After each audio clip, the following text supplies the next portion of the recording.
Hey, Sugar, we're going to read a story. The Trouble with Trolls by Jan Brett. Are you ready? The Trouble with Trolls by Jan Brett. My name is Treva, and I've had trouble with trolls. It happened early one spring morning when I decided to visit my cousin who lives on the other side of Mt Baldy. It takes all morning to climb up the mountain, but then I fly down the other side on my skis. My dog Tuffy and I walked up the path until we reached the place where the last of the old trees stood. And that's when the trouble with trolls began. As we walked through the trees, something scuttled by. Tuffy ran after it. I heard a yelp, and there was Tuffy caught tight in the arms of a troll. I was certain that's what he was, with his long furry tail, big ears, and one gold earring. The troll squeaked and growled, "I want dog." He waggled his ears back and forth at me. Then I had an idea. Maybe I could trick this greedy troll. Go ahead, take the dog. I've got my beautiful mittens. And I reached up and warmed my ears as if I couldn't do without my mittens. The troll's eyes darted back and forth from Tuffy to my mittens, but it was too much. He had to have them. He dropped Tuffy, grabbed my mittens, and ran off. I was so pleased about tricking the troll that I didn't notice Tuffy was missing again until I came face to face with a second troll. This one was rocking with glee, his long nose buried in Tuffy's warm fur. "I got dog," he boasted. I shrugged. "Oh, you can have dog," I said. "Just don't take my favorite pom-pom hat." I fluffed it up and dusted my nose with it. The troll's eyes lit up. He snatched the hat and scurried away as fast as he could go. What a morning! I had lived on Mt Baldy all my life, and I never heard of anyone seeing a troll. It was time to take steps. "Tuffy," I ordered, "from now on you follow me." What I didn't know was that a third troll was sneaking up behind us. I heard a noise. Whoop! This troll had grabbed Tuffy by the tail and was pointing to a big iron pot. "Pull! Pull!" she cried. I slipped my sweater off when she wasn't looking. "Phew!" I said. "That leaves my special puller." I put a rock down the neck of my sweater and pulled it by the arms to show how it worked. Trolls are dim, but this one was smart enough to see that my sweater was just the thing to drag her pot. She scampered away with it, and Tuffy listened to the mung, mung, mung of the pot bouncing down the mountain. Now we could see the top of Mt Baldy. What a relief! What I didn't know was that we were walking toward double trouble.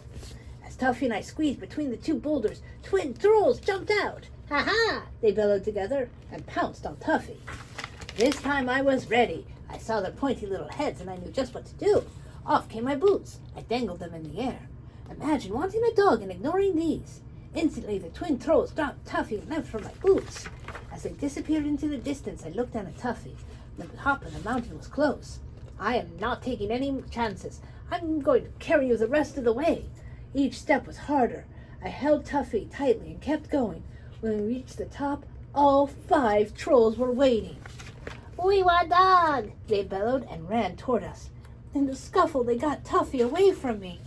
I closed my eyes to keep back the tears, but I knew what I had to do. I reached around and unbuckled my skis. I held them up high so the sun would sparkle on their shiny paint. I shook them so the trolls could hear their tiny bells. I waved them through the air, making a swoosh, swoosh, swoosh sound.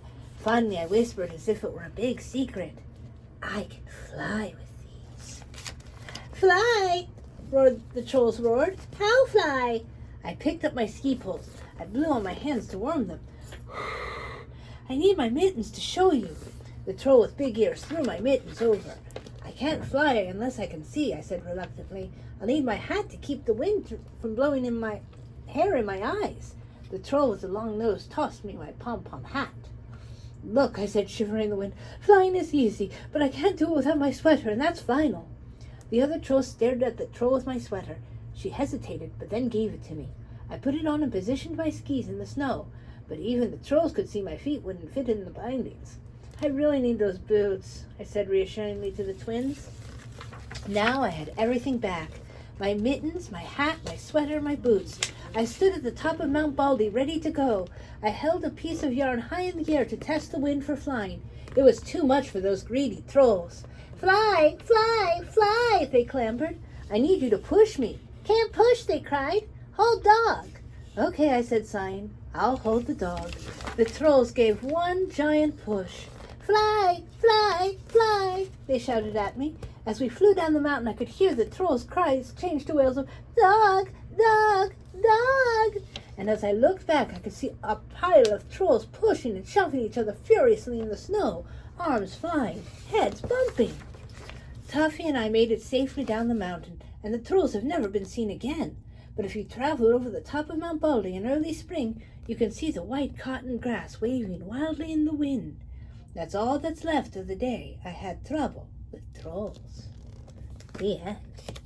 What a wild story. You know, I guess you better be careful of trolls where we live too, huh? I love you, sugar. I'll see you again soon. Bye.